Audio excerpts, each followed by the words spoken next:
There is a lesson the academies teach without meaning to, and it is this. A fact repeated for long enough stops being a fact and becomes a comfort. I learned that lesson at the age when most of my kind were learning the names of the bright stars, and I unlearned it at an age when I had no business being surprised by anything. The unlearning cost a fleet. It cost more than a fleet. I will tell it as plainly as I can, because the plainness is the only honesty I have left, and because the Vesemir conquered has asked me, formally, with the seal and the witnesses and the recording lattice humming in the corner of the chamber, to put on the record what I saw at the border of the place we are not supposed to name. My name is Coravel Ith. I held the rank of Fleet Warden of the Third Tide, which in the old tongue means something closer to the one who decides where the water stops.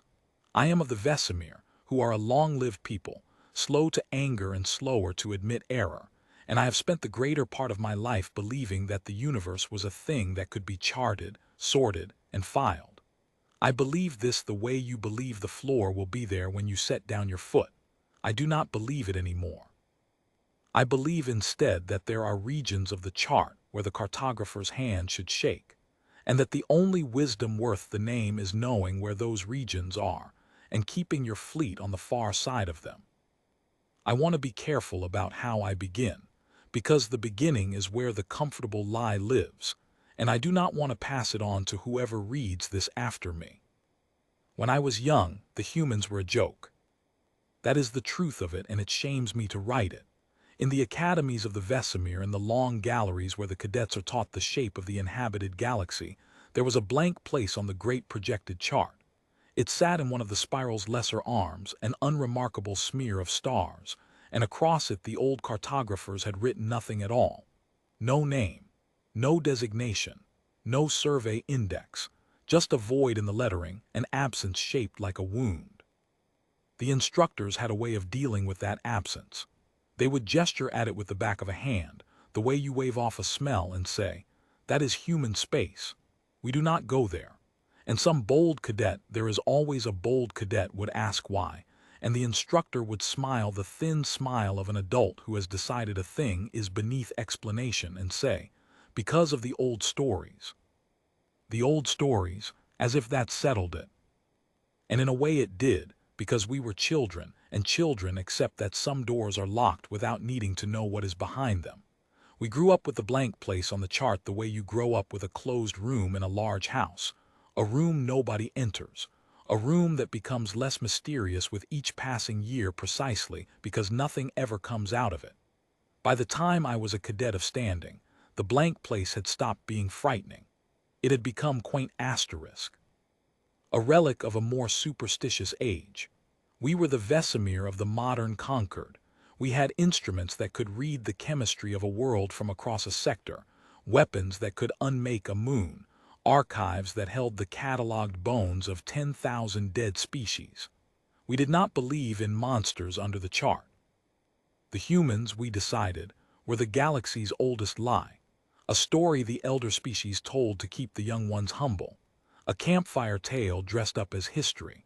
There had probably been something out there once, a people, a power, perhaps a war that went badly for someone, but it had calcified over the millennia into pure myth, and the only thing keeping the blank place blank was the inertia of tradition. Nobody had checked in a very long time because nobody could be bothered, and the not checking had hardened into a rule, and the rule had grown a beard of legend. I am writing this so that you understand the shape of the confidence I carried into the dark. It was not the confidence of a fool. It was worse than that.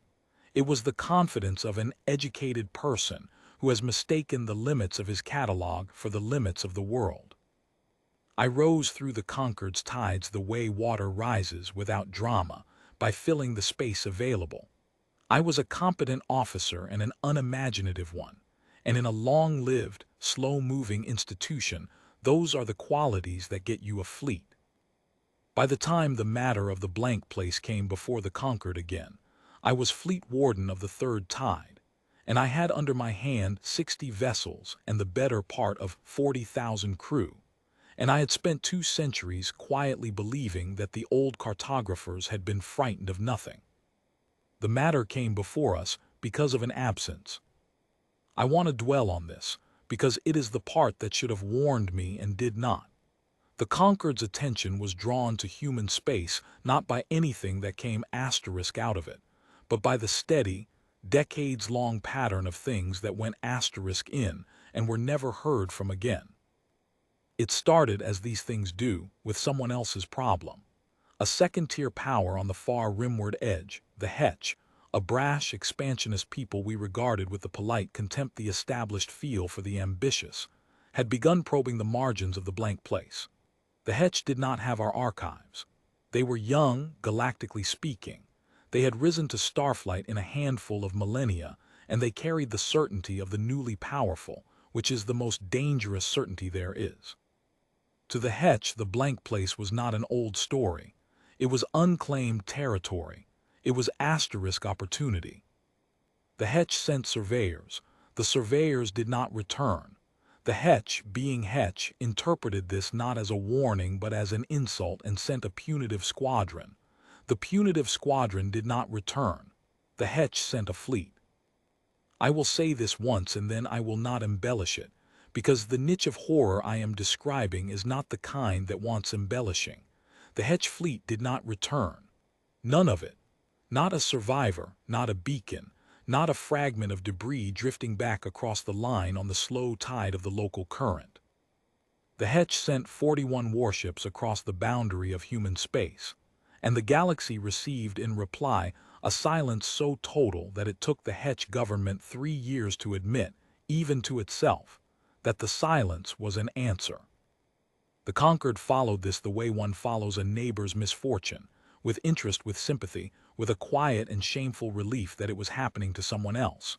We cataloged it. We have a department for cataloging the misfortunes of lesser powers. It is one of the things that makes us insufferable. The analysts produced a report. The report sat in the archive, and the report contained, in its dry institutional prose, the sentence that would eventually send my fleet into the dark. The sentence was this: no vessel of any species, in any documented instance across the available record, has been observed to return from the volume designated human space. Not most, not nearly all, none. The empty set, a perfect, unbroken record of disappearance stretching back as far as the chart keepers had bothered to look. When that sentence reached the High Council of the Conquered, it did something that the old stories never could. It made the blank place interesting again, not to the frightened part of us, which we had long since amputated, but to the curious part, the part that cannot bear an unexplained zero in a column. A people who pride themselves on their archives cannot abide a perfect mystery. We must fill it in. We must replace the blank with a finding. And so the council did what curious, confident, well-armed people always do with a region of the chart that has defeated everyone before them. They decided to send their best. They decided to send me. Before I tell you what the council decided, I must tell you what the council did not know, because I did not know it either until afterward, and because it is the part of the record that the sealing was truly meant to bury. In the long quiet before the incursion, while the Conquered debated and I prepared my fleet against my own better judgment, I did what an officer of an archive-proud people does when he is afraid and will not say so. I went looking for the oldest version of the warning I could find. I told myself it was diligence. It was not diligence. It was the animal in me, scratching at the closed door, wanting to know how thick it was before I was ordered to walk through it. The Conquered's archives go deep, deeper than the academies teach, deeper than most of us ever have cause to descend. There are levels in the cathedral of records where the lettering changes, where the script we use now gives way to older scripts, and then to scripts that are not the Vesemirs at all, fragments we inherited, copied, bought, or salvaged from peoples who charted these stars before we had eyes to see them. And in the deepest level I was permitted to reach, in a fragment so old its origin was itself uncertain, I found that the blank place on our chart was not first drawn by Vesemir hands. We did not discover human space. We inherited the fear of it. The fragment was not ours. It belonged, the archivists believed, to one of the elder peoples, one of the species that were old when the Vesemir were new, that had risen and charted and in most cases gone quietly extinct before our written history began. We have a handful of such fragments. They are the galaxy's true antiquities, and we treat them with the reverence of children handling a parent's bones. And on this one, in a script that took the archive's full apparatus the better part of a year to render even partially, the elder cartographer had drawn the same blank place, the same wound in the lettering, in the same lesser arm of the spiral. And around it, where Sethandel Ver's margin note would later echo without knowing it echoed, the elder hand had written something longer. Most of it we could not read. The script defeated us.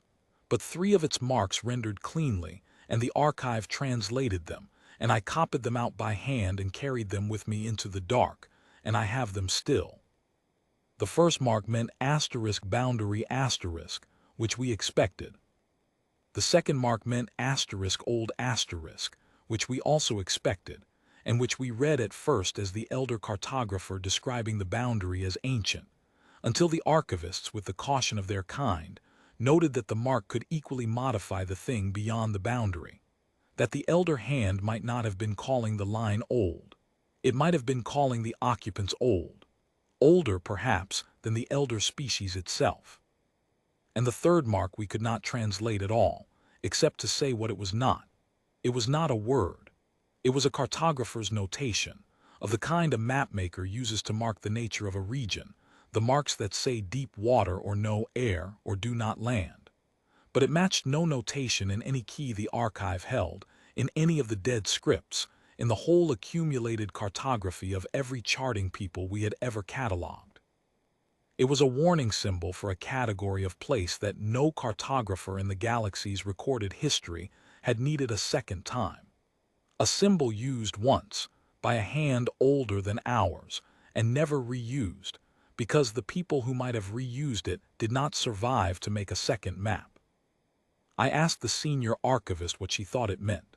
She was a careful, dry, unimaginative creature, much like myself, and she did not deal in dread. She looked at the mark for a long time, and then she said the most frightening thing anyone said to me in the whole affair, more frightening than Sethandel Ver, more frightening than the lost record, because she said it flatly, as a finding rather than a fear. He said, "Fleet Warden, every other warning symbol in these archives was made by a people to warn other peoples about a danger. This symbol is different. This symbol was made by a people who did not expect there to be other peoples to warn. It is not a warning to travelers. There is no audience built into it.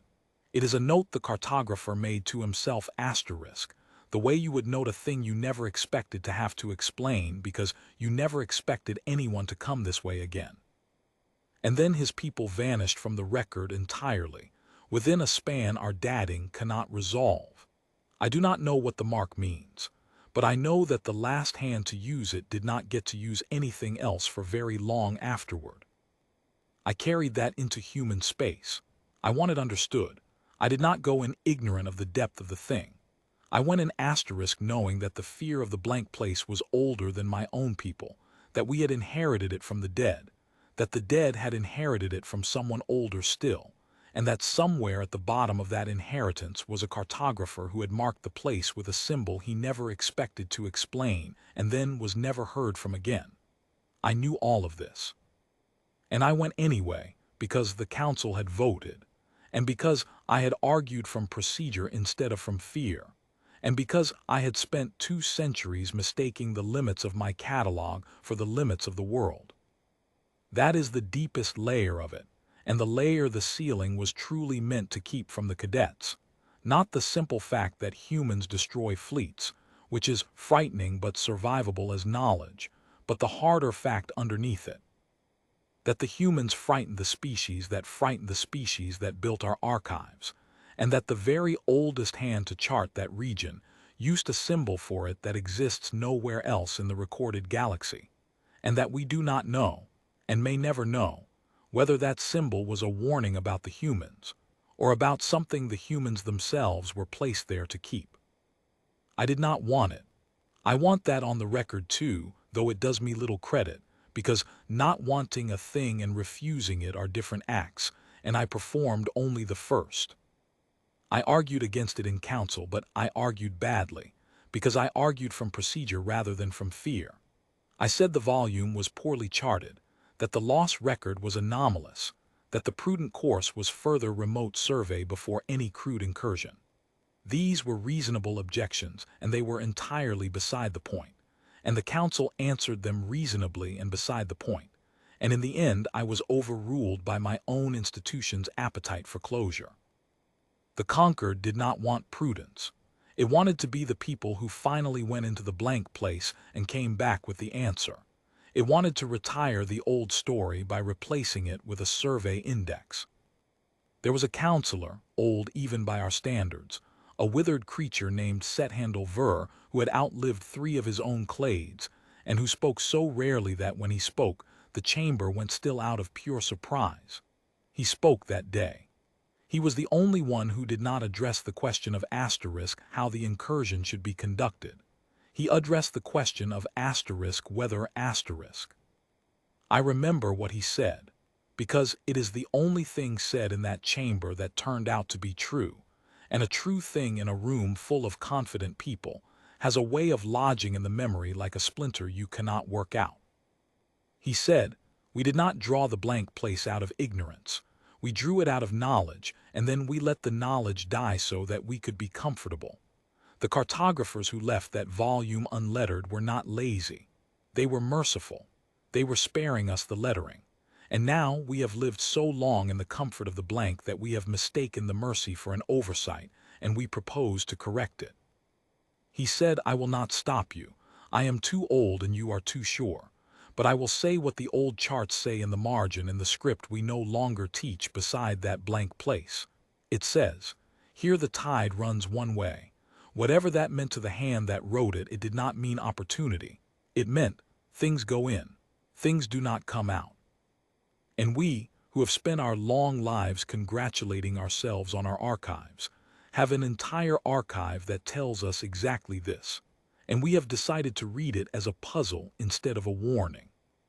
The council heard him out because he was old and entitled to his moment, and then it voted, and the vote went the way I knew it would, and the matter was given to the third tide. To me. I went to Sethandle Ver afterward in the privacy of the lower galleries, and I asked him, not as a fleet warden but as one creature to another, very old to merely old, whether he believed the stories, the literal stories, whether he thought there was truly something out there that ate fleets. He looked at me for a long time with those clouded eyes, and he said something I have turned over every cycle since. Said, "I do not think there is something out there that eats fleets. I think there is someone out there who decided, a very long time ago, what would happen to anyone who came. And I think they have been keeping that decision the whole time we have been calling them a legend. We did not forget the humans, Coravel. We are not so important to them that they need to be remembered. They simply set a rule and went back to whatever it is they do, and the rule has been running by itself ever since. That is the thing the young ones cannot understand. They imagine a monster, hungry, waiting. There is no monster. There is only the rule. And the rule does not sleep, and it does not forget, and it has never once been wrong." I told him I did not understand the difference. He said, "You will." We crossed the boundary of human space in the 409th year of my command, with 60 vessels and the full confidence of the conquered. And I will tell you exactly what we found there, and you will understand why I have not been able to make a chart since. We found nothing. I need you to sit with that the way I have had to sit with it, because the nothing is the whole of the horror, and there is no way to make it more than it is without lying, and I have promised not to lie. The volume designated human space is not a wasteland.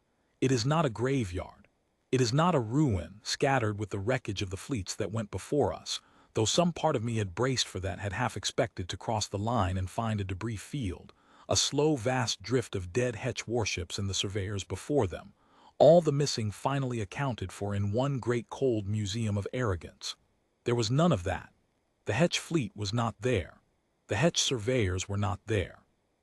The 1,000 earlier disappearances the archive catalogued were not there. We swept the border volume with every instrument the Conquered had ever built, and we found no wreckage, no residue, no graves. We found stars, ordinary stars, burning the way stars do. We found worlds around some of them, the usual mix of dead rock and dead gas, unremarkable, unhaunted. We found the ordinary thin music of a region of space that has people in it, the faint coherent whisper of power being used, of engines turning over somewhere beyond our sensor horizon, of a civilization going quietly about its enormous business. We found, in other words, exactly what you would find at the edge of any inhabited region in the galaxy. Lights, traffic, the unhurried evidence of someone home. And we found that none of it acknowledged us. I have tried many times to explain to people who were not there what it is to be ignored by a power that has every reason to notice you. We had crossed an interstellar boundary with 60 warships. By every protocol the galaxy has ever observed, this is an event. It demands a hailing. It demands a challenge, a warning, an interception, a demand for our intentions, something. The diplomatic or the hostile reflex of a people who have just had armed strangers walk into their home. We had our hailing protocols ready. We had our diplomatic envoy ready, with the careful overtures of a great power approaching a mystery. We had, the gods forgive us, our weapons ready too, because we were not fools. We had read the lost record. We did not intend to be added to it. The humans did none of the things a people does. They did not hail us. They did not challenge us. They did not warn us or threaten us or demand our intentions. They did not, as far as any instrument of mine could ever determine, so much as turn their attention toward us. We sat at the edge of their volume, 60 ships strong, broadcasting our presence on every band we had, and the lights of human space went on being lights, and the quiet music of their power went on being quiet, and we might have been a drift of dust for all the regard it earned us. I want to be precise about the feeling this produced, because it is the hinge of everything that followed, and because it is the part the academies will never be able to teach. We had come braced for a monster you can understand. A monster has a hunger and a reach, and you can map both, and you can plan against them, and even if it kills you for a reason you recognize, in a transaction you are a party to. What we met instead was not a monster. It was an indifference so vast and so complete that it reorganized, in a single sensor sweep, my entire understanding of where the Vesemir stood in the order of things. They were not afraid of us, that much we could have borne. To not be feared is a wound, but it is a survivable one. No, it was worse. They were not interested in us. We had walked armed into the house of a power so far beyond us that our 60 warships did not rise to the level of a thing worth turning toward. A creature your size does not challenge the dust that drifts through its hall. It does not warn the dust. It does not negotiate with the dust. If the dust becomes a nuisance, the creature deals with it without breaking its stride, and without, afterward, particularly remembering that it did. We were the dust, and somewhere in the silent vastness of human space, we had just become a nuisance. The first ship we lost, we did not lose to anything we could see. I have read the lost record 100 times since, the dry institutional catalog of every fleet that went into the blank place and did not come out, and I understand now why the record contains no descriptions. It contains no descriptions because there is nothing to describe. The ship was there, and then the ship was not there, and there was no flash, no debris, no signature, no enemy. One of my 60 became 59 in the space between two sensor frames, and the instruments that should have recorded *how recorded only the fact of it.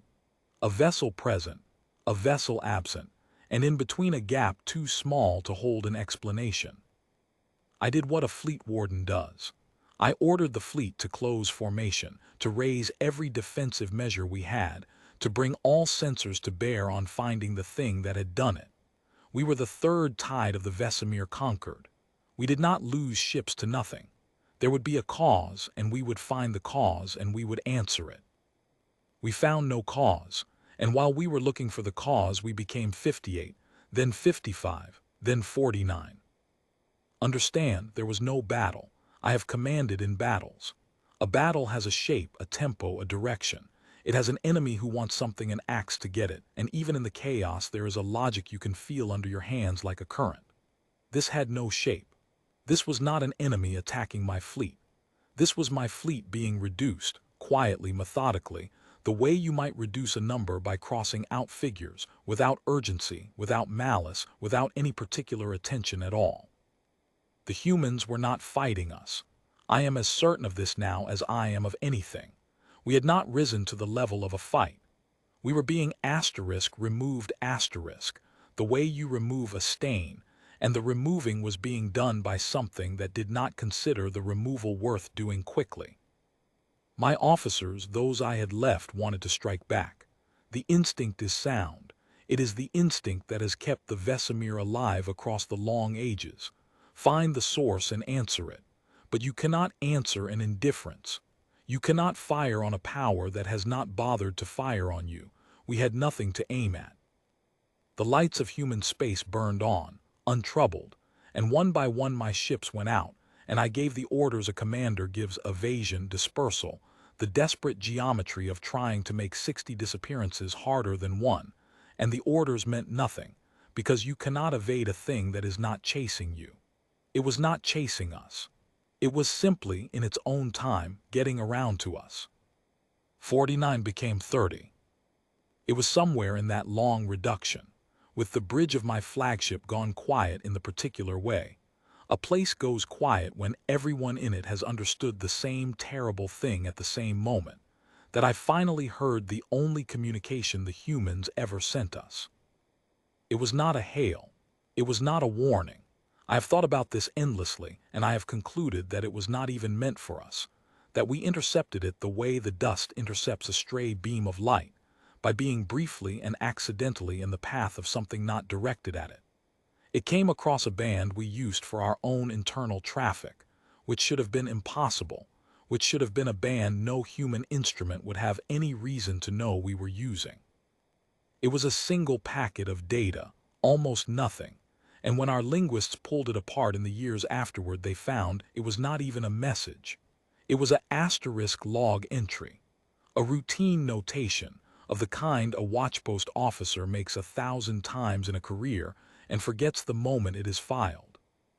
Translated as nearly as it can be translated, it read, "Boundary intrusion, rimward sector, standard response, no escalation required." Standard response, as though it had happened 1,000 times before, which the loss record tells us it had. No escalation required, as though the deaths of my ships, the reduction of the third tide of the Vesemir conquered from 60 vessels to 30 and falling, did not constitute a situation that required them to so much as increase their effort. We were not a war. We were not a crisis. We were a line item.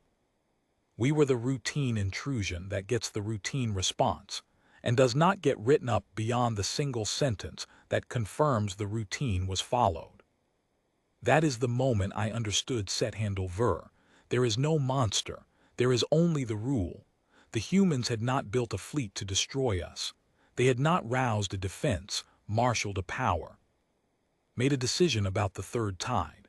They had, a very long time ago, established what happens at their border, and the what happens had been running ever since, on its own, without supervision, the way a tide runs, and we had sailed our 60 ships directly into a process so old and so automatic that the people who maintained it did not even need to look up from their work to file the report.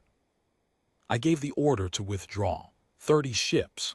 I gave the order to run for the boundary and not stop running until we were back in charted, lettered, ordinary space where the universe behaved.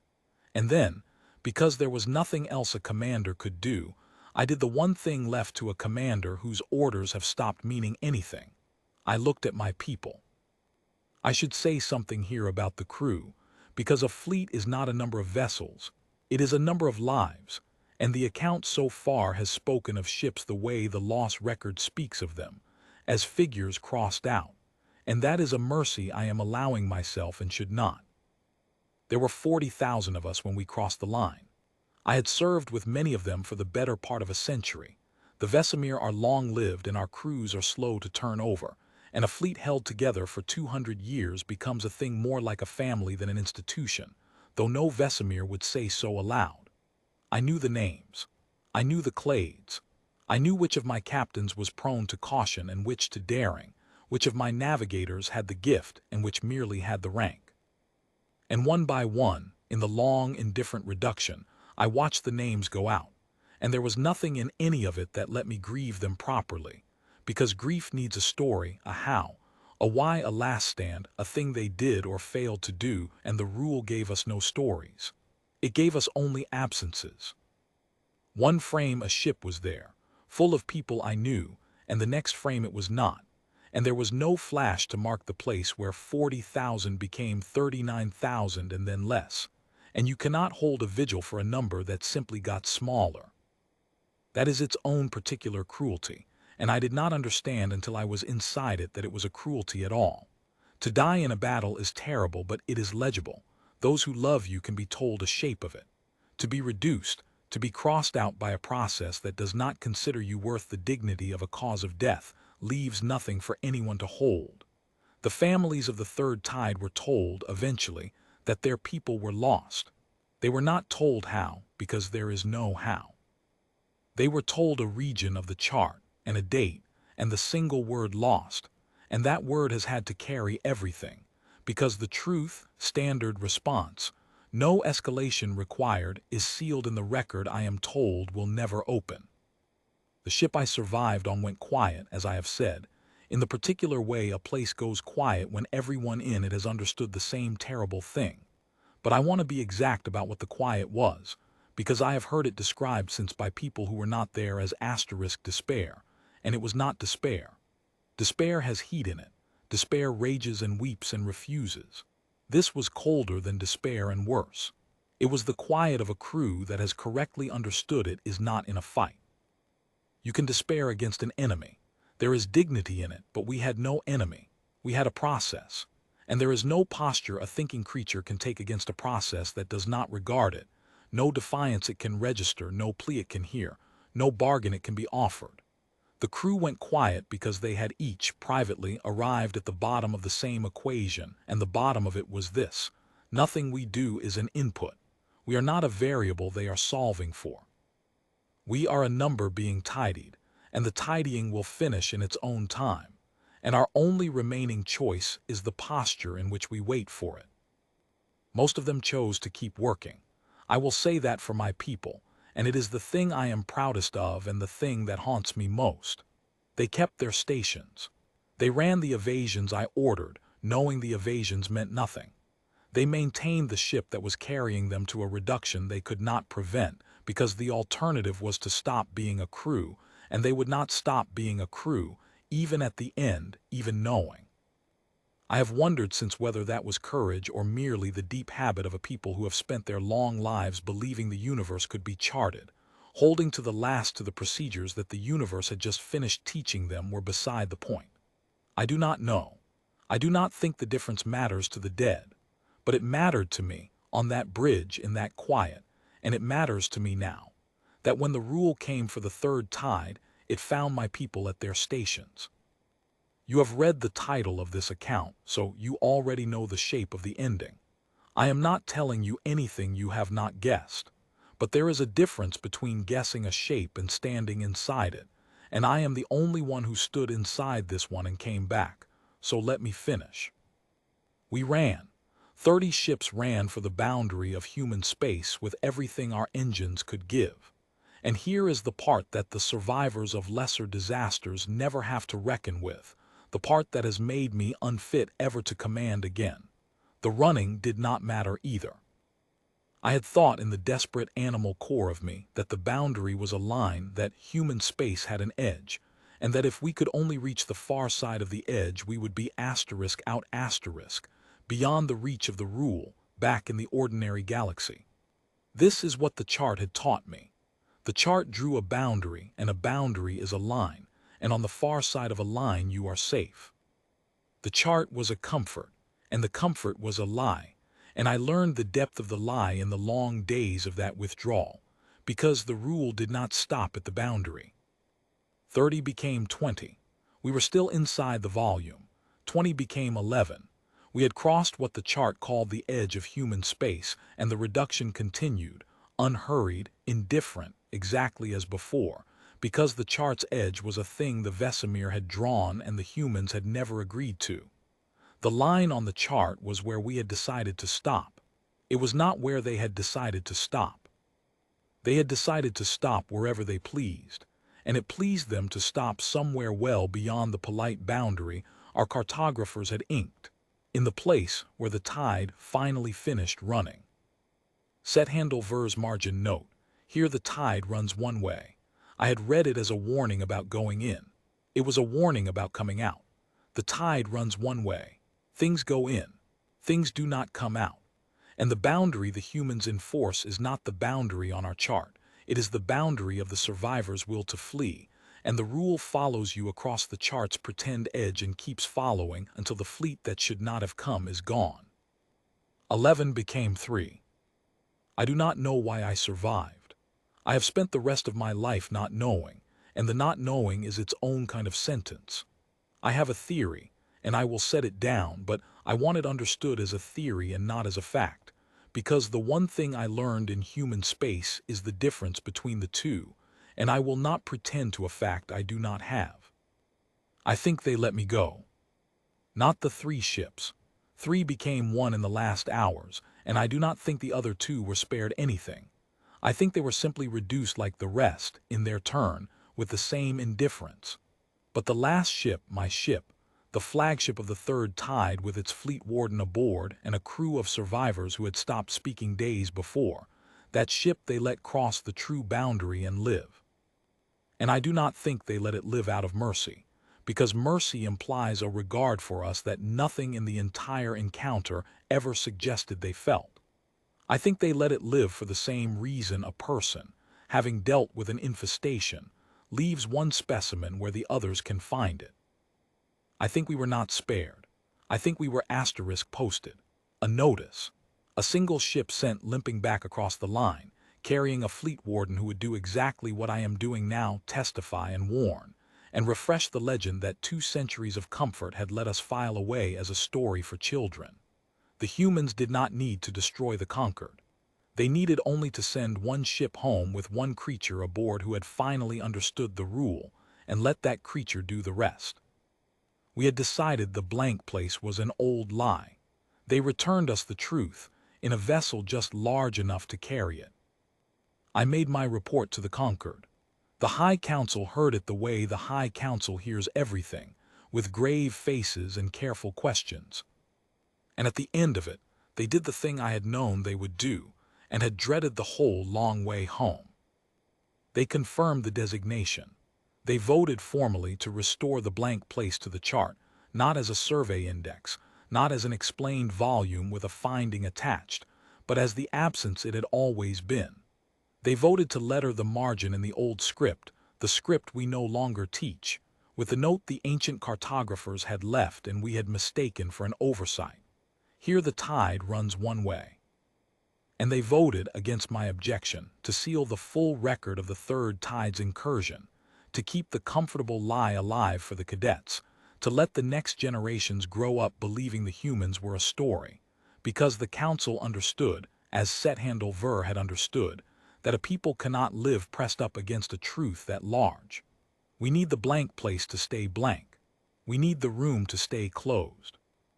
We need the humans to go on being the galaxy's oldest lie, because the alternative is to live every day with the knowledge of exactly how small we are, and no people can carry that knowledge and still get up in the morning and chart the stars. I did not vote with them. I did not vote against them either in the end. I abstained, which is the coward's truth-telling. I would not endorse the lie, and I would not pay the price of destroying it. I am not proud of the abstention. I am setting it down because I promise plainness, and the plain fact is that I understood why they sealed the record even as I grieved that they did, and a being who understands a lie and lets it stand has no clean place to stand himself. Sethandle Ver died before I returned. They told me he went quietly, in the lower galleries he loved, with no last words for anyone. I think he had said his last words to me already in the dark before I left. "You will," he said, when I told him I did not understand the difference between a monster and a rule. I understand it now. A monster can be killed, and so a monster, however terrible, leaves you a future in which it is dead. A rule cannot be killed. A rule has no body, no hunger, no attention you can exhaust or outwait. A rule simply runs and goes on running, indifferent to everyone it removes, requiring no escalation, generating no record beyond the single sentence that confirms it was followed. The humans are not a monster waiting at the edge of the chart. The humans are a decision, made before the Vesemir had a written language, about what happens to anyone who comes, and they have kept that decision running for so long that they no longer need to attend to it, and so cannot be reasoned with or frightened or fought, because there is no one at the controls. There has not been anyone at the controls for a very long time. There is only the rule and the tide, and the one-way running of it. I have not made a chart since I came home. The Conquered offered me other commands. I declined them all. There is one more thing, and I have not told it to the council, and I have debated whether to set it down here at all, because it is the thing I am least sure of and the thing I am most afraid is true.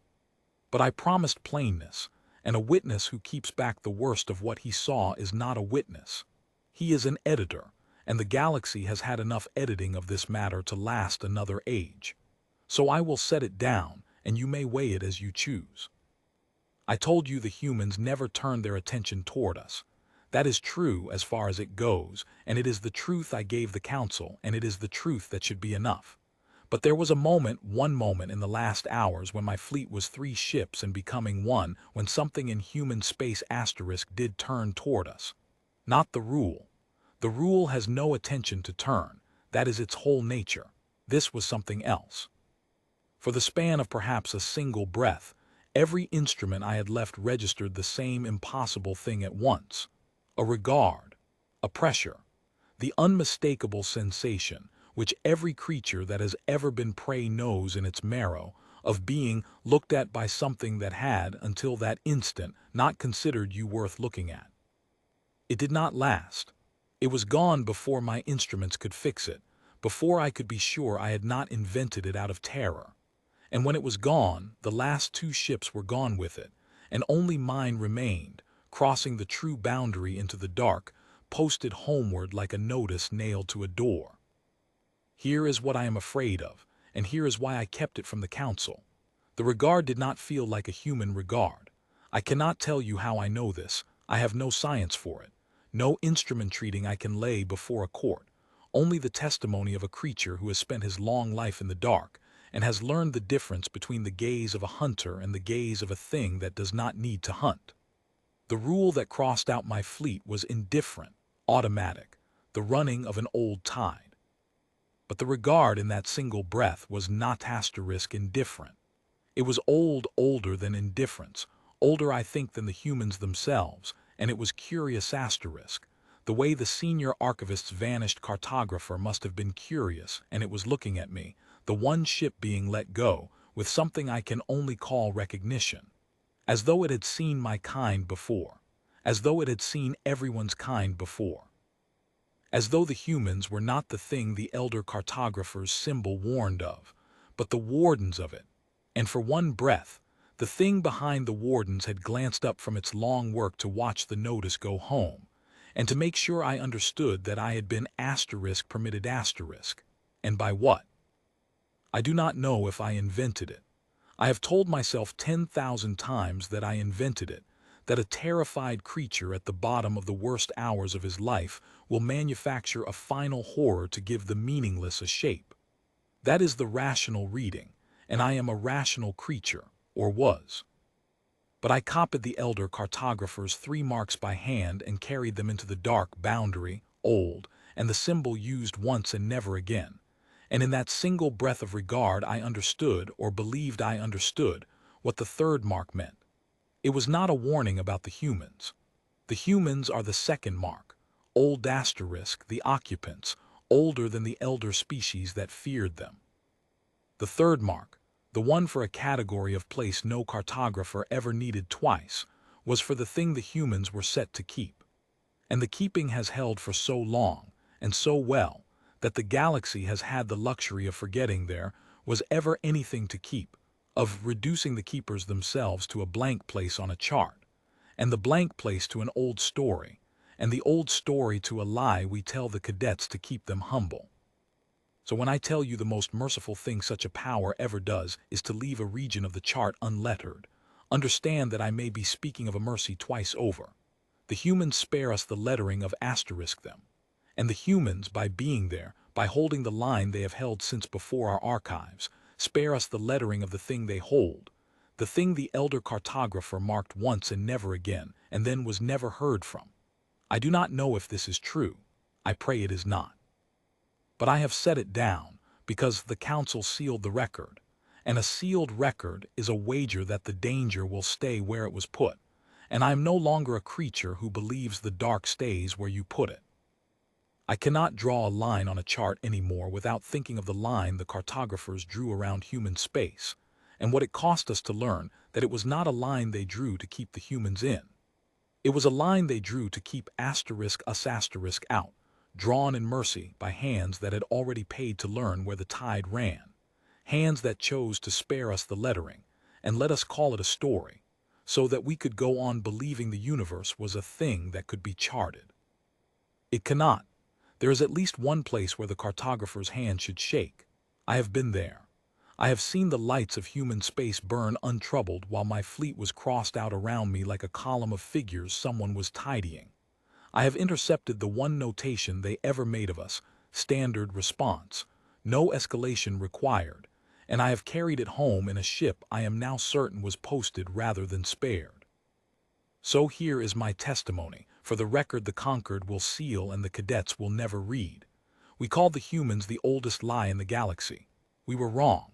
They are the oldest asterisk truth, the one our ancestors learned and could not bear, and chose to bury under a blank place on the chart and a thin adult smile and the words because of the old stories. The blank place is not ignorance. It never was. It is the only honest thing on the whole map. Leave it blank. Do not go to letter it. Do not send your best to retire the legend. Because the legend is not a legend, and your best will not come back, and the one ship they send home will carry only this: that there are powers in the dark so far beyond us that our fleets do not rise to the level of a thing worth turning toward, and that the most merciful thing such a power ever does is to leave a region of the chart unlettered, and the most foolish thing a people can do is mistake that mercy for an invitation. I am Coravel Ith, once fleet warden of the third tide. I went into the blank place with 60 ships and the confidence of an educated person, and I came back with one ship and the only wisdom I have ever been sure of. The tide runs one way. We are the dust, and the humans have not, in all the long ages since they set their rule, found us worth the trouble of remembering.